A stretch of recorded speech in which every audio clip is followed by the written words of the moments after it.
Hello everybody, John here from the Esports Department, and we are going to go over the LCS 2021 Summer. Looking over the teams, I'll give them my power rankings. We'll talk about any possible futures bets that might have value. I will say, Bovada has really dropped the number of bets. In previous summers, previous splits, we've had a bazillion extra bets you could make on the LCS. Right now, they're just offering outright winner, and I think that's true of the LPL as well, where there often was a bunch of other bets too. They're just dropping it to outright winner, which is a little bit unfortunate. I'm guessing, honestly, they were probably just getting killed, because I know in the Discord we've talked about a lot of people just absolutely mopping up futures and outright futures too. But futures have been just monstrously profitable, so my guess is that they've decided to not do those for the time being. They don't have an expert and they don't have an algorithm that they're confident in. They've been getting killed on them. Just my guess, because they used to offer like 50 different kinds of bets to make the finals, bottom three, top three, to make playoffs. They used to offer all different kinds of stuff like that, and now we're just looking at outright winner, which makes this video a little bit less interesting than it has been in some previous splits, but what are you going to do? So we'll go over the 10 teams. I'll show you what my power rankings look like for this season, and then we'll talk about the futures and how they line up with sort of my perception of what's going to happen this season in the LCS. So it's worth keeping in mind that this is not similar to the previous years where the summer split was completely independent of spring split. We're now dealing with the combined version. You can see the records right here from spring split. These will carry over into summer split. That said, I mean, it's not really relevant because, even if you thought Golden Guardians was the worst team in spring and they're 3-15, if they had come out and put together a really strong roster for summer, and you were like, wow, they're 3-15, but they put together a great roster here. They've got all of G2. It's Golden Guardians Reckless. Even if that happened, all they would have to do is move up into 8th to make the playoffs. So it's not really like spring split almost isn't even carrying over to some degree. I mean, obviously the teams that come higher here are going to get better playoff spots because of the weird tiered system that they use for the playoffs. But if you thought that the Golden Guardians roster from summer was by far the best team in the LCS, they're going to make the playoffs. They're not going to miss it because of their spring split performance. So it's not like that even really matters. Only 2 teams will end up missing the playoffs. So if you think a team is power ranked much higher this split than they were last split, they're going to find themselves in the playoffs and they'll be able to win through the playoffs. It's not like anyone's going to get held back by their spring performance, really. They might not get into one of those spots that has a bye, but they're going to make the playoffs, and if they're the best team, they'll probably end up winning. So let's start with 100 Thieves. They did change this thing where I can't just click this and show you the teams now for some reason, but I guess I'll just go team by team and actually just go look at the people that they have on contract. So for 100 Thieves, it's the same roster that we were looking at in spring, except for a major addition in the mid lane. So they still have Someday, they still have Closer, FBI and Huey still in the bottom lane. The main difference, Abadage coming in to play mid lane, coming over from Europe. I think Abadage is going to be probably one of the top mids in the LCS. And my big thing with this team is I thought that even with a reasonable performance in spring, I thought the team overall underperformed in spring, and now they're getting a big upgrade going into summer. A lot of it's going to be about how they can gel, whether Huey can make his champion pool a little bit wider. Closer had some consistency issues in spring.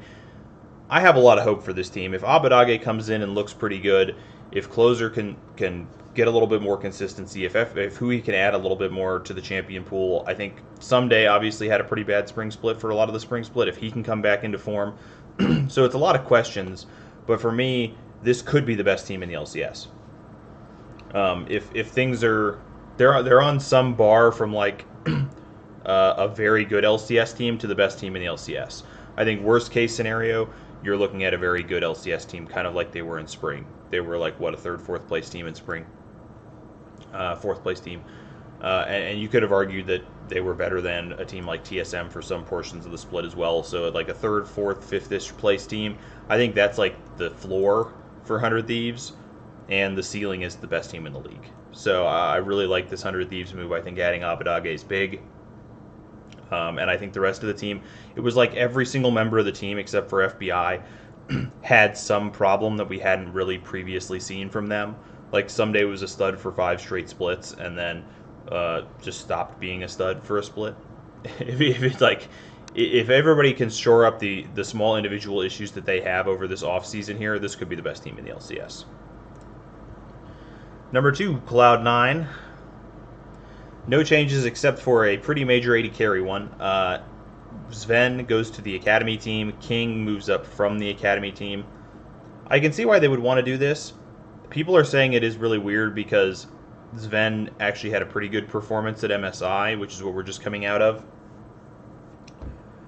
It's hard to predict exactly why the team is doing what they're doing. I've seen the speculation about they have some games to give away here. Why not give King a shot? See if they play really well. If they happen to start running bad and things just aren't working out for them, then Sven can just come back. He's on their academy team. It's not like they traded him away.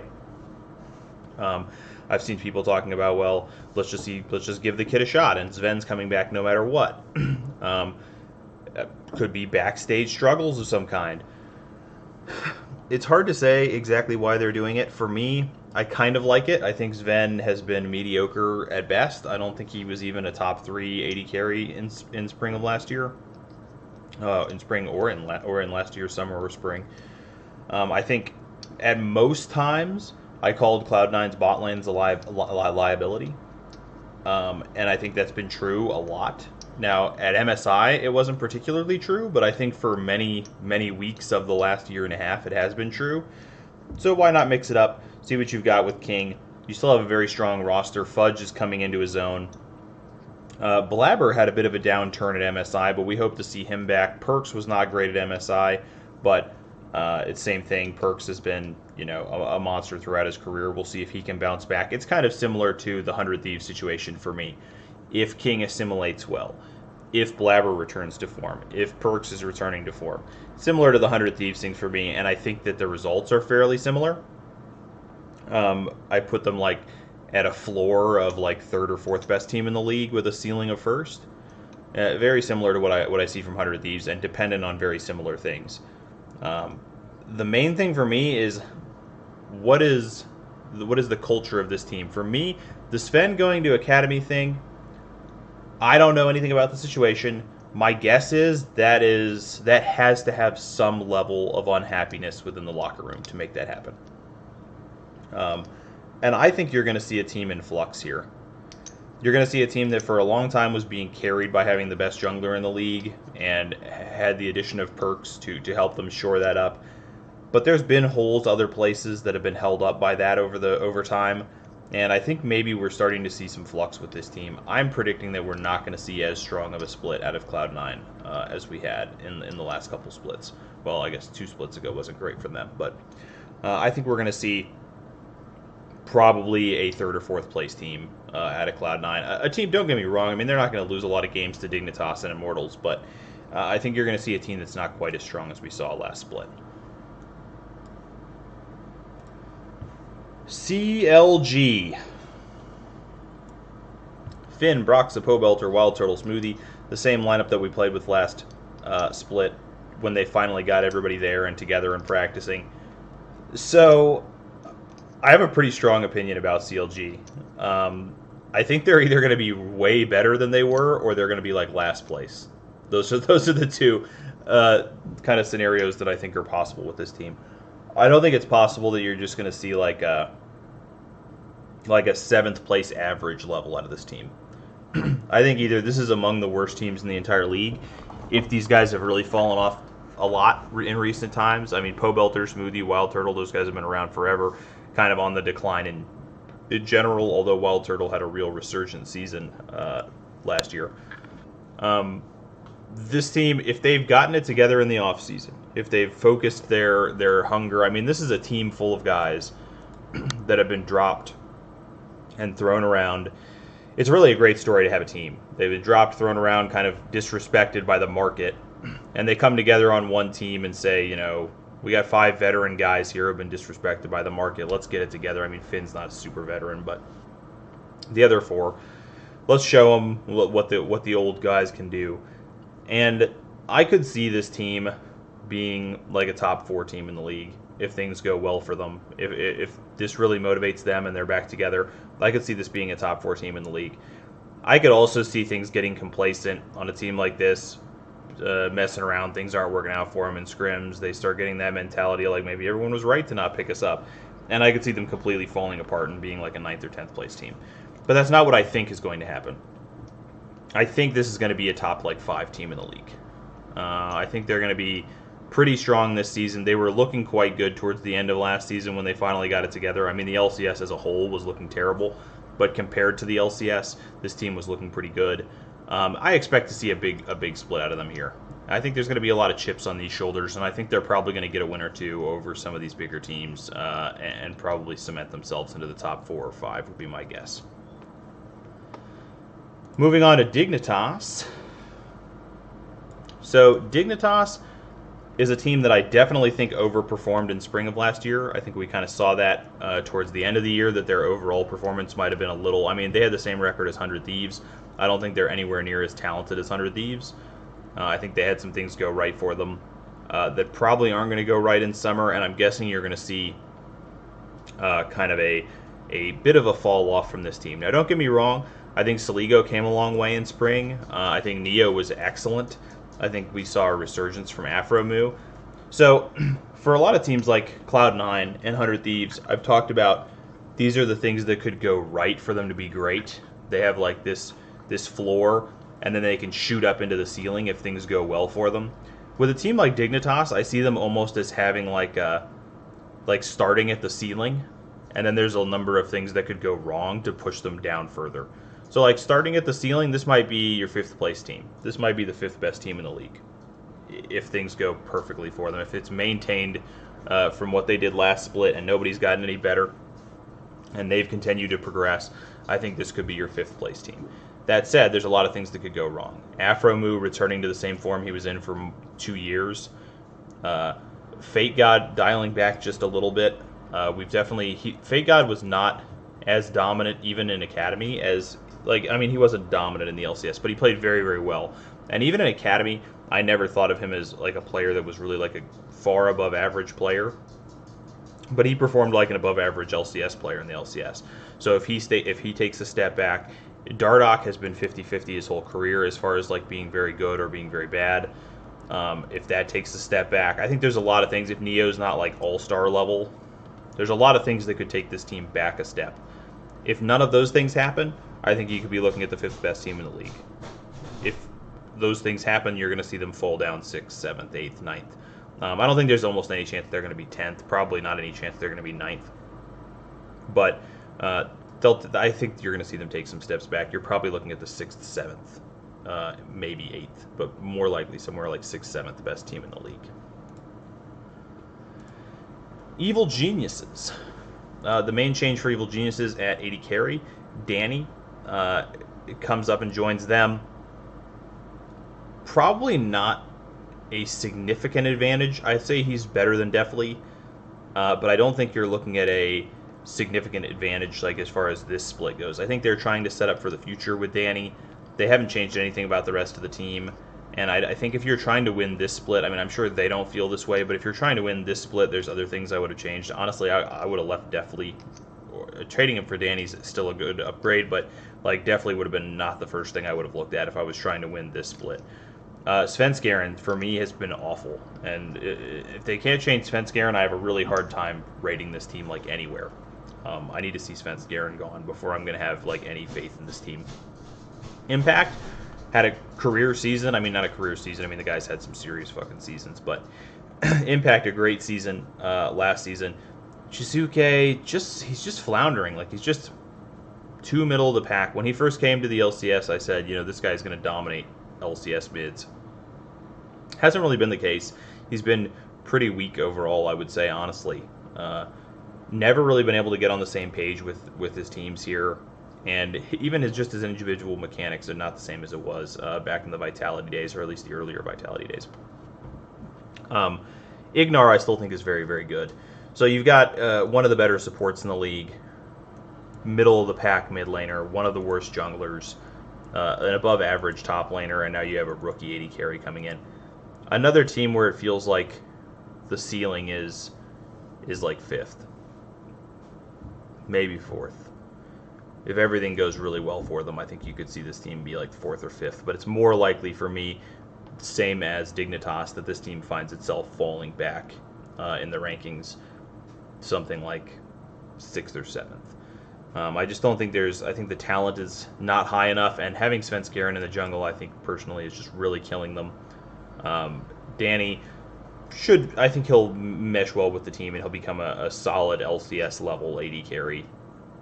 But they're going to need more than that if they're going to move up into like any sort of contention to win the league, I think. Next up, FlyQuest, my home team. Everybody knows I'm a FlyQuest homer. I do like the change that they made. Like, I think Dreams is much better than Diamond. I said to everybody I would have fired Diamond, like, literally on the spot. That one game, they had an LCS game last year where he was, like, emoting in a bush rather than doing what he was supposed to be doing, and then it caused a huge negative play that ended up losing them the game. I would have, like, not fired the guy from my entire organization, but, like, he would have been on Academy from that moment on for me. Dreams, I think, significantly better. That said, Johnson has not looked as good on this team as he looked previously when he was over on Dig. Palafox has been one of the worst mids in the league.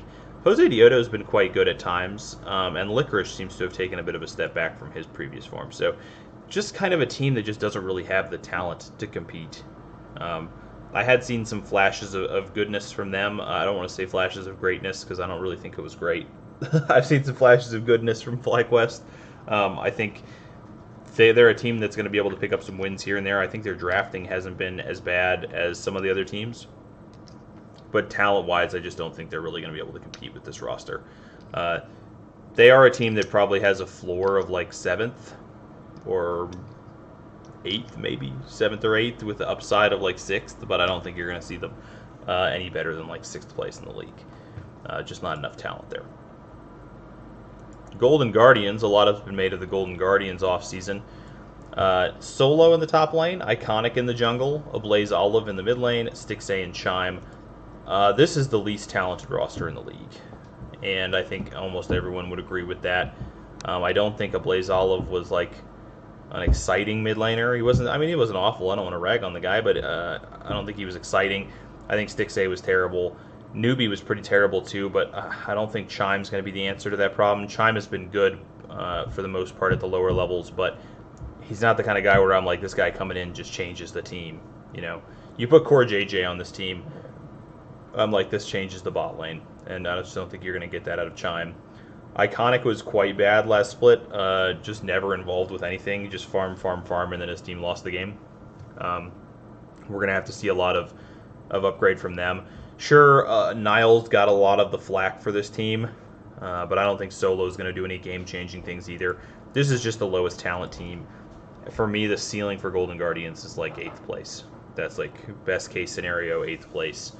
More likely 9th or 10th. Most likely result 10th place. I just don't think there's a lot to talk about with this team. Just not very exciting, and they know it. I wouldn't honestly be surprised to see Golden Guardians end up selling their franchise spot. Seems like the people that bought them are not as excited about this project anymore, not willing to invest in it. Doesn't seem like something they're really interested in being involved with, and I think that's going to show. Moving over to Immortals, Revenge, Xerxes, Insanity, Raze, and Destiny. This is the same lineup we were looking at for spring. The only thing you can really say for a team like this is, you know, they weren't the worst team in the league in spring, and they have an off season here where they haven't changed anything, and they can go ahead and work together and try to improve. You know, that's really all you can say about them. It's not a super talented team. They don't have a ton going for them. I think Insanity has room to grow. I think Xerxes, you know, in the past, Xerxes has been a monster name. Raze had moments. Destiny, unfortunately, kind of since he went pro in general, even with his time before Golden Guardians, has always looked kind of bad. Revenge, not exciting, but, you know, it's hard. It's hard to find much to say about Immortals on the positive side other than they're better than Golden Guardians. I think you have an argument that they could compete with a team like FlyQuest, but once again, you're looking at a team that probably has a ceiling of like 7th place. Not a lot going on for them. Hopefully, the off season was really strong. They meshed really well together. They figured out some stylistic stuff that they like, and maybe they can come in here with a nice stylistic plan. For some of these teams, there's always a chance to sort of create an identity for yourself that the team plays well under, and come out. And any team that does a good job of doing that, like, you can be the team that's like, look, from this whole split, we're playing through Revenge. Insanity's going to play the control mages. He's going to play mid tanks. He's going to play assassins, and we're going to roam top. And our whole game plan is that we're just going to dive and camp top lane and get Revenge fed. You come in, if the team's on the same page with a game plan like that, and everybody drafts to play that way, and everyone plays that way, you could really come in and get plenty of wins in the LCS, just having a good game plan and being used to it. So you never know with a team like this. They could come out and have a better season than I'm expecting just by implementing a game plan, but seems likely that you're looking for at a ceiling of like 6th place for a team like Immortals. 2 teams left. Team Liquid up next. No changes. Alfari, Santorin, Jensen, Tactical, Core JJ. This is a floor-to-ceiling team in that I think the floor for Team Liquid in this split is probably like 3rd place. They have among the best top laners in the league, among the best junglers in the league, among the best supports in the league. I think Jensen has not been super impressive for me lately, but I guess I would still say among the best mids in the league. And Tactical has had flashes of brilliance, like flashes of greatness. So for me, probably the best team in the league, especially because they're staying together and have now been together for a little bit. It makes more sense that they're probably your best team in the league for summer. That said, them falling as low as like 3rd would not be super surprising. If they went any lower than like 3rd best team in the league, I would be very surprised. But I could see them 2nd, I could see them 3rd. I'd be really surprised to see them lower than 4th. 4th, I think, is maybe absolute floor for Team Liquid. Is probably 4th best team in the league. But I think you're probably looking at the best team in the LCS for the split in Team Liquid. You'd have to see some pretty serious step backs for them not to be at least among the top teams in the league. And over to TSM. Last team on the list. No changes. Huni, Spica, Power of Evil, Lost, and Sword Art. Now, I view TSM as a good ceiling to floor team. So I think there's more things that could go wrong for this team than can go right. I think it's more likely that they fall back than go forward. I think Huni definitely has a chance to fall back out of form a little bit. I think Lost has been a problem that they're going to have to try to fix. I think Power of Evil has not looked like he's going to get back into big boy Power of Evil on FlyQuest form, at least under this setup, on this team, under this coaching staff. It hasn't looked like that's going to be something that happens. Sword Art improved over the split. Spica continues to improve. For me, like I said, this is a ceiling to floor team. I think their ceiling is... It's hard not to make their ceiling first because they are a very talented team. But I think they're more likely to take a step back this season than a step forward. Even though they've been together, it's just like I say, I think there's more things that can go wrong for this team than things that can improve. The drafting is something that's definitely going to have to improve for this team. The teamwork and coordination is numero uno. But I felt like they had time last split to work on that, and we didn't really see significant improvement from them. So for me, I think this is probably a team that you're looking at stepping back a little bit from where they were. They were a 3rd place team in spring. I think they maybe end summer 4th, 5th would be a reasonable guess. Just a slight step back. Still a team that you're going to have to prepare for in the playoffs or they'll beat you. Still a reasonably strong team in the league. Just maybe a step back from where they were before. Let me load up my power rankings. There they are. Here, let me actually see if I can up this just a little bit, and I can make this bigger. Okay, so here's what we're looking at for my power rankings. I think Team Liquid's your best team in the league. 100 Thieves, I think they make the improvements. They move forward. They become the second best team in the league, battling right there with CloudNine for that second spot. So I have CloudNine in third, TSM in fourth, and then following right behind TSM, CLG. I think CLG is going to make the jump. I think we're going to see these guys get it together. I wouldn't be surprised to see CLG end up down here if it doesn't work out, but I'm going to rank them in fifth. I think they've got a shot to make a real run in summer here. Next, Evil Geniuses. And Evil Geniuses versus Dig is close for me. I could see Dig being up there in that seventh spot, or being up there in that sixth spot, and EG down there in seventh. I think you got to get rid of Svenskeren, man. I'm really hurt with the Svenskeren thing, because I want this EG team to be good, but I really think he's just such an underperformer that it's really hard for that team to overcome it. Dignitas, solid, decent amount of talent, significantly more talented than the teams that are below them, I think, except for maybe FlyQuest, who I've got an eighth. But FlyQuest, they're the talent cutoff line, moving down towards 9th and 10th with Immortals and Golden Guardians. I think it's really likely that Immortals and Golden Guardians miss the playoffs. They're just by far the two least talented teams, I think. So, looking at these power rankings, we'll look at the odds that Bovada has, and I've listed them here in a way that's a little bit more accessible. Bovada has CloudNine at plus 105, so they're listing CloudNine as the most likely team to win. Given that I have CloudNine in my third spot, I think that's pretty unbettable. Definitely not going to make them basically even money to win the split when I think they're the third best team. Team Liquid at plus 165. I have them as the best team in the league, but I don't think I can bet them at 165. There's four teams that I think really have some chance of being able to win this split. CloudNine, 100 Thieves, Team Liquid, TSM.